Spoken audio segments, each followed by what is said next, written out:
It happened in the quietest room in the courthouse. No gavel, no jury, just me, her, her lawyer, my lawyer, and him, sitting smugly behind her, like some kind of victorious ghost. The judge asked if I understood what I was signing. I nodded. My hand was steady. My voice wasn't. I initialed every page, signed the bottom of the last one, pushed the folder forward. And when I looked up, Henley, my wife of 20 years, was already shaking. "You can't be serious," she whispered. Then louder, "You can't just give it to him." But I could, and I did, because he was the man she left me for, and he was her cousin, and everything I gave him was the future she was supposed to steal from me. 2 months ago, I thought I was losing my mind. Not in a poetic way, no. I mean actually losing grip with reality. One morning, I woke up and someone had moved all the spoons. Every single spoon in the drawer was backwards, bowl side down. Henley said she didn't notice. Said I was being obsessive again. Next week, I found her toothbrush in the glove compartment of her car. She said I must have put it there. That I was sleepwalking again. I've never sleepwalked in my life. Then came the most chilling moment. I came home one evening, and the front door was locked from the inside. Lights off. No car in the driveway. But music was playing upstairs. When I finally got inside, I found her scarf on the guest bed. Still warm. Still smelling like the cologne I never wore. Lark. His name is Lark. Who names their kid Lark? She always called him a broken soul. I think she liked that about him. She used to say he reminded her of me when I was younger. That should have been the first warning sign. Because I stopped being broken the moment I became useful. What hurts the most? It's not that she cheated. Not even that she did it with her cousin. It's that she made me question my own sanity so that she could hide it longer. And our daughter, Kala, she called it a story worth fighting for. She said they were twin flames. That I was too closed-minded to understand. That day in court, she didn't show up for me. She sat on his side. I'll tell you what I signed. I'll tell you why it made her scream. But not yet. Because before we get to that part, you need to know how far she went to rewrite history, and how close I came to disappearing completely, just to keep her version alive. I didn't plan to listen. That's the part that haunts me most. It was 2:14 in the morning. I remember that because I'd just checked the oven clock while drinking lukewarm tap water and staring at a frozen pizza, I wasn't going to eat. Sleep had become a distant rumor by then. I was surviving on caffeine, Advil, and the kind of dull panic that settles into your bones like mold behind drywall. I hadn't even seen Henley all day. Or maybe I had, and just forgot. At that point, the days were bleeding together. But I remember this. I sat on the edge of the couch, and our family tablet was charging on the coffee table, blinking softly. I don't even know why I picked it up. Maybe because she used it more than me. Maybe because something in my gut, whatever was left of it, was already screaming. I opened the voice memos app. She wasn't the kind of person to hide things with passwords. She never needed to. Her best trick was always making me feel like there was nothing to hide. And there it was. A single file. Labeled, Practice Interview, Lark. I hit play. What I heard next changed everything. It wasn't an interview. It wasn't even a conversation. It was them. Laughing. Whispering. Mocking. Henley's voice said, "He's starting to crack. I moved his keys again this morning. He checked the same drawer 3 times. Lark responded, "You're keeping notes, right? If he ever tries to flip this around, we've got a pattern logged. Makes him look unstable." More laughter. Then silence. Then the sound of them kissing. I couldn't breathe. My throat literally closed. I had to sit back to stop the dizziness. My heart was doing something unnatural in my chest, fluttering and punching at the same time. I'd read stories about people being gaslit before, but it's different when you hear it. When you realize the person you made vows with, the one who cried at your mother's funeral and kissed your knuckles every night before bed, was studying you like a case file. She was crafting a version of me. One that could be discredited. One that could be discarded. I sat there for nearly an hour, shaking, replaying the same 45 seconds again and again. I don't even remember deleting the file. I just remember staring at the screen after it was gone, terrified that I'd imagined the whole thing. And then came the final proof. 3 days later, a wellness check. The police showed up at our house at noon on a Saturday. Said they got a call from my wife. Said I hadn't been eating. That I'd been confused, paranoid, and emotionally detached. That she was afraid I might hurt myself. I laughed. Literally laughed in front of the officer. Told him I'd just grilled a sandwich 10 minutes ago. That I was building a set of shelves in the garage. that I was the most stable person in the damn house. But when Henley came to the door in tears, real ones, the kind that melts sympathy like butter on a pan, and clutched the officer's sleeve saying, "Please, just talk to him. He doesn't sleep anymore." I saw it. The trap. She wasn't just trying to ruin me. She was trying to document it. Build a trail. A narrative. One that ended with me being carried out in a white van and her getting to say, "I tried everything." And Calla? She stood behind her mother. Didn't say a word. Just stared at me with that hollow, pained look like she wasn't sure if I was still in there. I wanted to scream at her. Shake her. Tell her everything. The audio. The lies. The spoons. But I didn't. I smiled at the officer. Told him everything was fine. And he left. And that night, I didn't sleep. Not because I couldn't. Because I knew if I closed my eyes, I might wake up in a world where they'd already rewritten me. For weeks after the police came, the house didn't feel like mine anymore. I stopped turning lights on. I started moving in silence, barefoot, like a trespasser in my own life. I'd memorized every creak of the floorboards just to avoid making a sound. It wasn't paranoia, it was strategy. Because by that point, I was sure there were ears everywhere. And I wasn't wrong. One night, around 11:30, I heard a faint tapping from above the kitchen. It wasn't the kind of noise you imagine in an old house, the wind, or a loose vent. It was rhythmic, intentional, almost like typing. The attic had been sealed for years. I hadn't been up there since the last time I changed the insulation, and even then, I hated it. But that sound, it didn't stop. It would go quiet for 20 seconds, then start again. Tap. Pause. Tap, tap. I stood at the bottom of the ladder for a long time, flashlight in one hand, my old hammer in the other. My heart was going hard enough to feel it in my ears. When I finally climbed up, the air hit me first, thick, dusty, with a sour smell of damp wood. I swept the beam across the space and froze. There were footprints in the insulation. Fresh ones, leading from the hatch to the far corner, where I kept the old boxes of photo albums and receipts. I followed them. My mouth was dry, my skin crawling. And there, tucked between the boxes, was a small black device, about the size of a deck of cards, with a blinking red light. A recorder. I didn't touch it. I just crouched there, staring at it, the sound of my pulse pounding in my head. She'd been recording me. Up here. In my own house. I backed down the ladder slowly, closed it, and just stood in the hallway, gripping the hammer like I could somehow hit the truth back into place. I didn't know if Henley or Lark had planted it, but at that point, they were the same person to me. Two halves of the same infection. I went into my workshop and stayed there until morning, sitting in the dark, replaying every conversation we'd had over the last 6 months. Every argument, every apology, every fake smile. It all made sense now. Every concerned look. Every time she'd asked me to talk about my feelings. She wasn't listening. She was collecting data. The next morning, I called in sick to work, but I didn't rest. I started documenting everything. Every movement, every conversation, every new object I found out of place. I bought a voice recorder of my own. I set it under the couch. I mounted a small camera in the corner of the garage. I wrote the dates in a notebook, blacking for things I saw, red for things I heard. I wasn't losing my mind anymore. I was building a case. A week later, she tried to reset the pattern. She made pancakes for breakfast. Wore the flannel shirt I'd given her on our 10th anniversary. She smiled like nothing had happened and asked if I wanted to go for a walk by the lake that weekend. The lake where we used to talk about our future. The same lake where, a few months back, I'd noticed her texting someone with a half smile while pretending to watch the ducks. I told her maybe. I even smiled back. But inside, I felt something new. Calm, focused, dangerous. Because for the first time in months, I wasn't reacting. I was preparing. Later that night, after she fell asleep, I checked her phone. Not to read her messages. I didn't need to. I just wanted to see if she'd changed her passcode again. She had. 4185. I didn't recognize the numbers at first, but then I realized. April 18th, 2005. The day Lark's first wife died. A car accident. Or that's what he said, anyway. That was the moment I decided I wasn't going to confront them yet. No screaming, no dramatic scenes.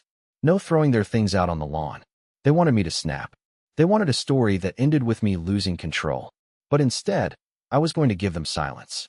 Because silence, when it's deliberate, is terrifying. I slept on the couch that night, fully dressed, listening to the faint sounds upstairs. The house was breathing again, but I wasn't afraid anymore. I was studying the rhythm, waiting for the next tap from above. Because the next time it came, I wasn't going to climb up there alone. The attic wasn't done with me. I went back up 2 days later.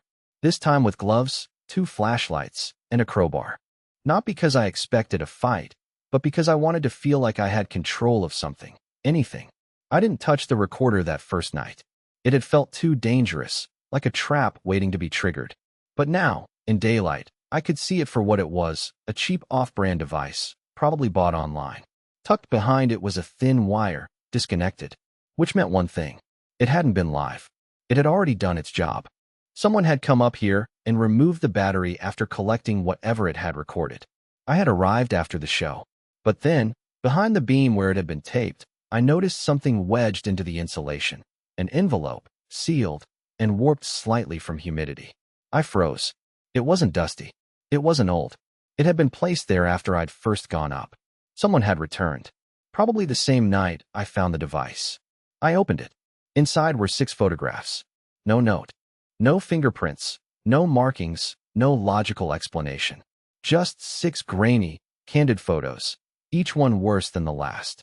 The first was a picture of me in the garage, bending over to pick something up.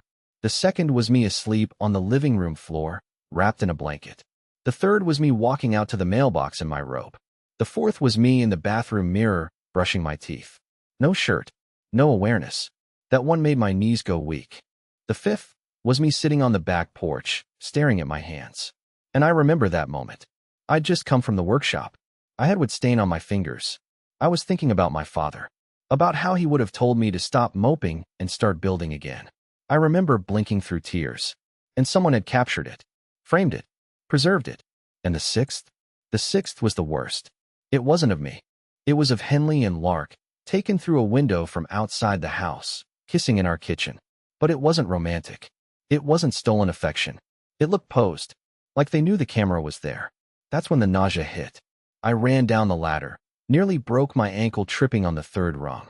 I stumbled into the bathroom and vomited for a solid minute. I couldn't breathe. I couldn't think. Because the question that hit me wasn't who took the photos. It was, why did they want me to find them? That envelope wasn't meant to warn me. It was meant to destabilize me. It was a psychological landmine, designed to break whatever strength I had left. But what they didn't know is that it had the opposite effect. For the first time since this nightmare began, I felt something close to clarity. The game wasn't just about cheating. It wasn't even about gaslighting. It was about dismantling me piece by piece, until I became unrecognizable to the people who once loved me. Until the court would see a shell of a man and hand over everything by default. I didn't sleep that night. I took every photo, scanned it, emailed it to myself, then locked the originals in my workbench drawer under 2 inches of copper fittings. I changed the locks on the garage. I set up 3 new motion-triggered cameras outside the house. And I did something I hadn't done since Calla was born. I opened my old journal, the one I used to write music in, and I started documenting every minute of my day. Not because I was paranoid, because I needed a paper trail. If they were building a story about the man I was becoming, I was going to write my own version, and mine would have timestamps, context, evidence. Then I called a man I hadn't spoken to in 9 years.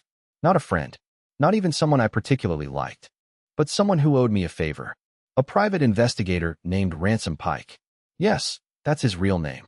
And yes, he picked it himself. When I told him what was going on, he didn't even hesitate. He said he'd seen worse. I don't know if that made me feel better or worse. But by the end of the call, I had someone watching the house. Watching them. The next morning, I went out to get coffee. I never drink coffee. I don't even like the taste. But I knew Henley would notice. And she did. She stood in the kitchen with a confused smile and said, "Since when do you drink that?" I looked her dead in the eyes and said, "Since I stopped being predictable." She laughed like it was a joke. But I saw her blink. A long, slow blink. Like her mind was clicking through possibilities. That's when I knew. I wasn't the one being watched anymore. They were. Ransom Pike wasn't what I expected. When he pulled up in front of my house in an old white Jeep with no license plate, and stepped out in worn jeans and a denim jacket that looked older than me, I almost turned him away. But then he handed me a brown envelope. No words, just that. And walked past me into the garage like he already knew where the coffee was kept. Inside the envelope were printed screenshots, DMV records, social media accounts, property lookups, every one of them tied to Henley, or at least to the name I thought was hers. But it turns out Henley Gray didn't legally exist until 2004. Before that, there was no birth certificate under that name, no school transcripts, no college registration, nothing, not until the year before we got married. According to Ransom's report, she filed a name change in Spokane, Washington, under seal. The original identity was redacted, but he had a way of finding things. One slip-up, a tax document filed under the wrong SSN, tied to a former address in Idaho. And there it was, her original name, Mara Ellen Tisdale. That name meant nothing to me. Not at first. But Ransom was already flipping through pages like he was unveiling a magic trick. Mara Ellen Tisdale was investigated in 2003 for financial fraud. Not formally charged, but implicated in the disappearance of over $30,000 from a nonprofit she worked at. Disappeared right before they audited the books. Then she reappeared, 6 months later, as Henley Gray, kindergarten teacher with a glowing resume and no history. I stared at the file in silence. My hands were trembling, but not from fear. From rage. From betrayal that had grown new teeth. It wasn't just the affair. It wasn't just the manipulation. It was that she'd rewritten herself, and I never even saw the seams. I married a story. A character. A woman who had buried her past so deep, I'd built my life on top of it without ever knowing it was hollow underneath. What does Lark know? I asked. Ransom shrugged. Doubt he knows a damn thing. If he did, he'd probably already be blackmailing her with it. We sat in the garage for an hour, going over what to do next. I didn't want revenge. I wanted truth. On paper. In ink. I wanted a version of events that couldn't be twisted or erased. A timeline. A map of every lie she'd ever told. And most importantly, I wanted to know how much of our marriage was real and how much was strategy. That night, Henley was unusually warm. She made chili, told me she was thinking about going back to grad school, and asked if I wanted to take a trip to the coast in the spring. I watched her like she was a museum exhibit. Every word felt rehearsed, like she was playing her role again, tightening the mask because she sensed a shift. I didn't flinch. I just nodded, asked her to pass the cornbread, and smiled. After dinner, I went out to the shed under the excuse of checking some tools. I unlocked the drawer where I'd hidden the photos from the attic. I took one out, me brushing my teeth. The mirror reflection of a man who hadn't yet realized he was living beside a stranger. And then I noticed something I hadn't before. In the corner of the mirror, just barely visible, was a photograph stuck to the wall behind me. It wasn't mine. It wasn't something I'd ever put there. It was a candid picture of Kala, taken when she was maybe 10 years old, playing the violin in our living room. And taped below, it was a small slip of paper with writing on it. I scanned the photo with my phone and zoomed in. The note read, "It always starts with music." I stood there, frozen. That photo wasn't on the wall anymore. Hadn't been for years. So how was it in the mirror? Had someone staged the scene deliberately before taking the picture of me? Who took it, Henley? Lark? Or someone else entirely? That night, I couldn't sleep again. But not from fear. From urgency. If that image had been planted, then everything I knew about the manipulation had another layer. This wasn't just about painting me as unstable. This was about constructing moments, setting traps I didn't even know were traps, creating images and timelines and stories that could be proven, but not by me. I checked Kala's room the next morning. She wasn't home, out visiting friends for the weekend, apparently. But something told me to look anyway. I checked the walls. No photos. Nothing behind the dresser. Then I lifted her violin case. Under the velvet lining, tucked between the padding and the back panel, was a thumb drive. Unmarked. I didn't open it. Not yet. I placed it in a small lockbox in the basement. Because I needed to know exactly what I was walking into. And once it was opened, there'd be no way to pretend I didn't know. But one thing was certain. Someone in my house was building a version of reality. Carefully. Slowly. Layer by layer. A museum of memories, some real, some planted, and I was the only one still walking around believing it was a home. They had the head start. But now I had the map, and I wasn't going to walk away quietly. I didn't open the drive right away. I told myself I needed to be calm. I told myself I needed to wait for Ransom to be available, just in case it contained anything sensitive, anything illegal. But the truth is, I waited because I was scared, not of what I'd find, but of what I'd confirm. Because by now, everything felt like a setup. My own memories were starting to blur under the weight of suspicion. And if that thumb drive proved what I suspected, it would mean the last safe corner of my life, Calla, was part of the same machine Henley had built. When I finally slid the drive into the laptop, the screen went black for 3 full seconds. Just long enough for me to imagine the entire hard drive being wiped. But then a single folder appeared. No label. Just a date, November 12th, 21. The date didn't mean anything to me. At first, I clicked it open. Inside were 4 files, 3 videos, 1 audio. The first video was grainy, shot through what looked like a cracked phone camera. It showed Calla at a cafe I didn't recognize. She was sitting across from a man I'd never seen before, mid-40s, sharp features, too clean. Not Lark, not a teacher, not a friend, but the way she was smiling at him, leaning forward, hanging on his every word. It was the kind of posture you see in people who trust too fast. The audio was synced. I put my headphones on. Calla, she still hasn't told him. Not even about the job. He thinks she's just volunteering. The man, that's good. Don't rush it. Control the pace. Does he still trust you? Calla, long pause. He wants to. But he's watching me more lately. Writing things down. I think he knows. The man, then stay close to your mother. Distance from him. We don't want the signal to change before we're ready. Calla, what if he finds the file? The man. Then we'll be forced to accelerate. But that's not ideal. There was silence after that. Background noise. Cups clinking. A low hum of traffic. Then the video ended. My hands were shaking, but not from fear anymore. From a cold, hollow kind of realization I couldn't yet put words to. I opened the second video. A recording of my backyard. Taken from a phone pressed against the slats of the fence. It showed me pacing, phone to ear, visibly stressed, probably talking to my contractor about the water heater. I recognized the body language. The timing lined up. The camera panned up slightly, revealing Henley standing in the upstairs window, but not looking at me. Looking toward the camera, toward the person filming. Calla's voice, behind the camera, 10 minutes. He's still on the phone. Someone else, don't go inside yet. He needs to be alone. You're doing great. My knees gave out. I sat on the floor in front of the couch, staring at the screen like it was a portal to a version of my life I hadn't known existed. I clicked the third video. This one was short. Less than 20 seconds. A conversation in the kitchen. I was off-screen, probably in the pantry. Henley whispered something to Calla, low, firm, almost urgent. Henley, just smile if he asks. Tell him you were checking old photos. Nothing else. Calla nodded. Didn't say a word. Just nodded, like it had happened before. I didn't realize I was crying until the cursor started shaking across the screen.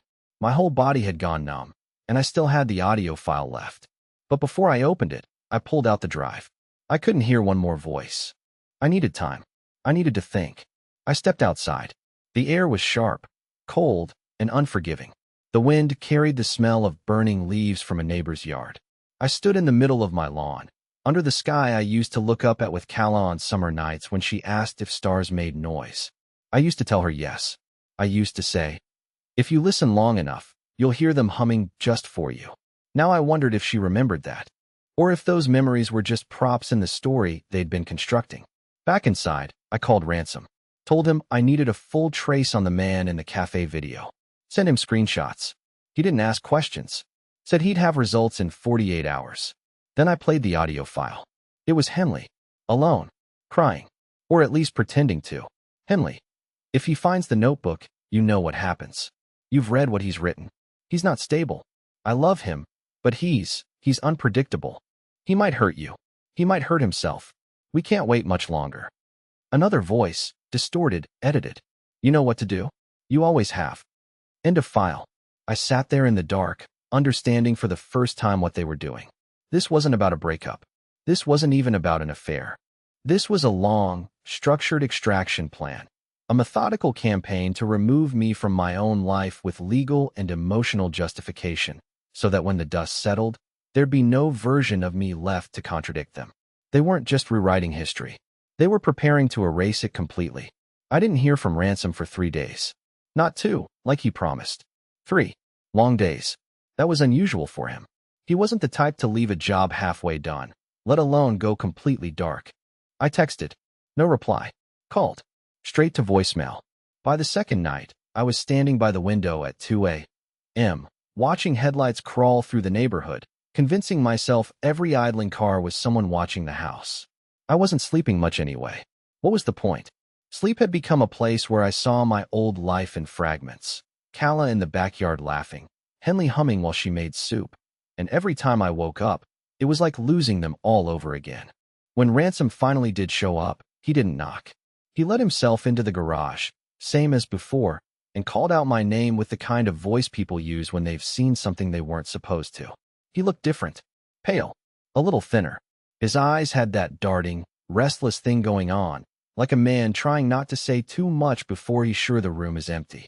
He dropped a folder on the workbench and said, "He's not who he says he is." I opened the folder. Inside were printouts from a sealed case file in Massachusetts. A different name.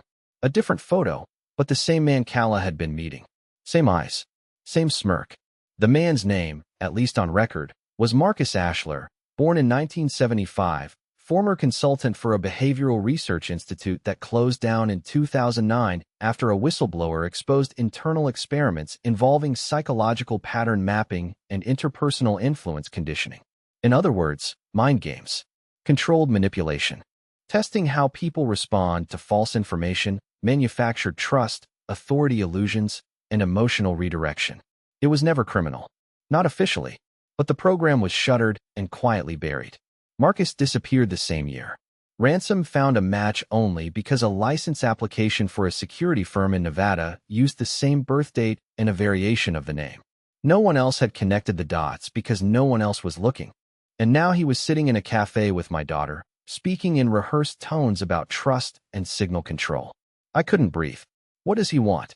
I asked. Ransom's face stayed flat. Hard to say, but he's not working alone. Men like that never do. We went over every piece of evidence again. The photos, the voice recordings, the note on the mirror, the drive under Calla's violin, and a pattern started to form.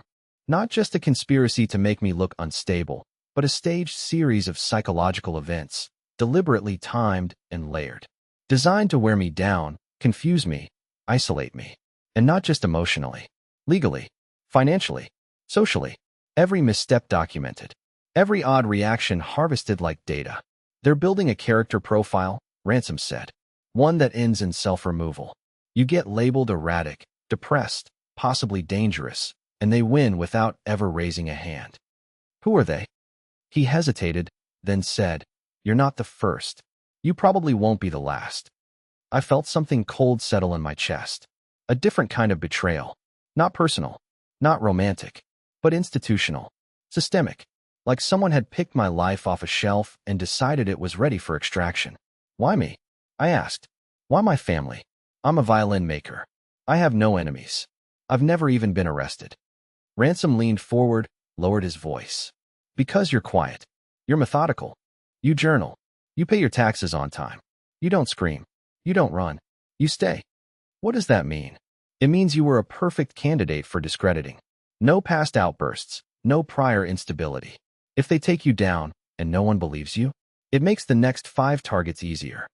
I don't remember much of the rest of that day. It felt like the floorboards under my life had rotted out. I kept walking through the house in slow circles, touching door frames, looking at light switches, staring at the empty hooks where old photos used to hang. I'd built this place with my hands. Every screw, every board, every hinge. And now I wasn't even sure if I could prove who I was inside it. But late that night, something shifted. I sat at the kitchen table with my old notebook. Not the new one I used for documenting what they were doing, the old one I used to sketch violins in, to plan pieces, to design curves and tone structures. It was messy, full of doodles and scribbled thoughts. And in the margin of one page, next to a sketch of a bridge carving, I found a note I'd written years ago and forgotten. A lie doesn't need to be perfect. It just has to be more convenient than the truth.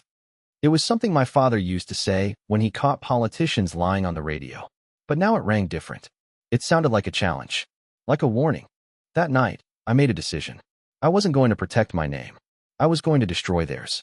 Not through violence, not through threats, but through exposure, through light.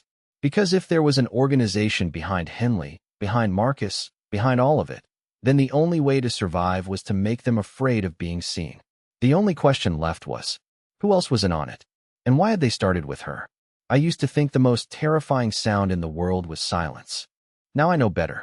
The most terrifying sound is the moment someone realizes they've lost control and tries to scream it back into existence. That sound came at 10:42 a.m. Courtroom 3B, second floor of the Marion County Courthouse. Wooden panel walls, one broken clock, and a judge who looked like he'd rather be anywhere else. It was supposed to be a simple procedural hearing, finalizing our divorce, splitting the house, deciding custody of the sentimental leftovers. Henley sat at the plaintiff's table, hair done like she was meeting a news crew, tapping her fingers on a leather-bound folder. Lark was there too, not sitting next to her, standing in the back row, arms crossed, like a hired spectator. Calla didn't show. She hadn't spoken to me in weeks. That used to tear me up. Now I understood. She wasn't just manipulated. She was used. Fed half-truths and emotional traps until she couldn't tell the difference between loyalty and leverage. She didn't need punishment. She needed distance. And I had finally given it to her. Across the aisle, Henley's attorney stood with a satisfied little smile. He thought today would be routine. Signature here, initials there. No conflict. No flare-ups. Just one more file in a thick folder of sanitized family collapses. But I'd spent the last 6 weeks doing exactly what they never expected. I stopped reacting and started building. With Ransom's help, I compiled everything. The photos, the drive, the surveillance, the financials, but I didn't release it all at once. I hired an attorney of my own, a quiet woman named Patrice who didn't blink once through a 400-page document and asked only one question when she finished reading it. Are you trying to win this quietly or publicly? Both, I said. So we made a deal. We wouldn't accuse Henley of fraud. We wouldn't accuse Lark of involvement. We wouldn't push the Marcus Ashler connection, yet.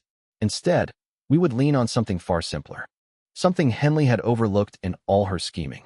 The prenup, signed 20 years ago, notarized in her old identity, tied to a social security number that no longer existed in her legal records.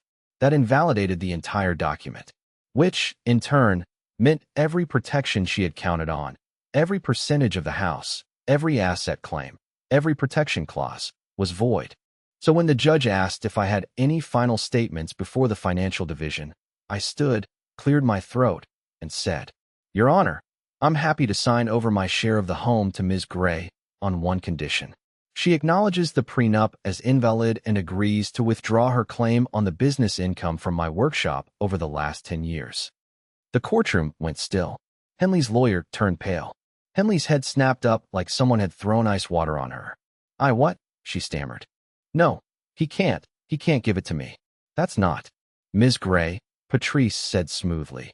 You've already claimed you funded the majority of the down payment. If you'd like to accept the full property in exchange for waiving access to Mr. Ellison's private business earnings, we're prepared to sign now. The judge looked bored. Seems fair. Your client gets the house. Final word? Henley was still frozen. She looked at me. Really looked at me. Like for the first time in months, maybe years, she realized I wasn't unraveling. I had outlived her story.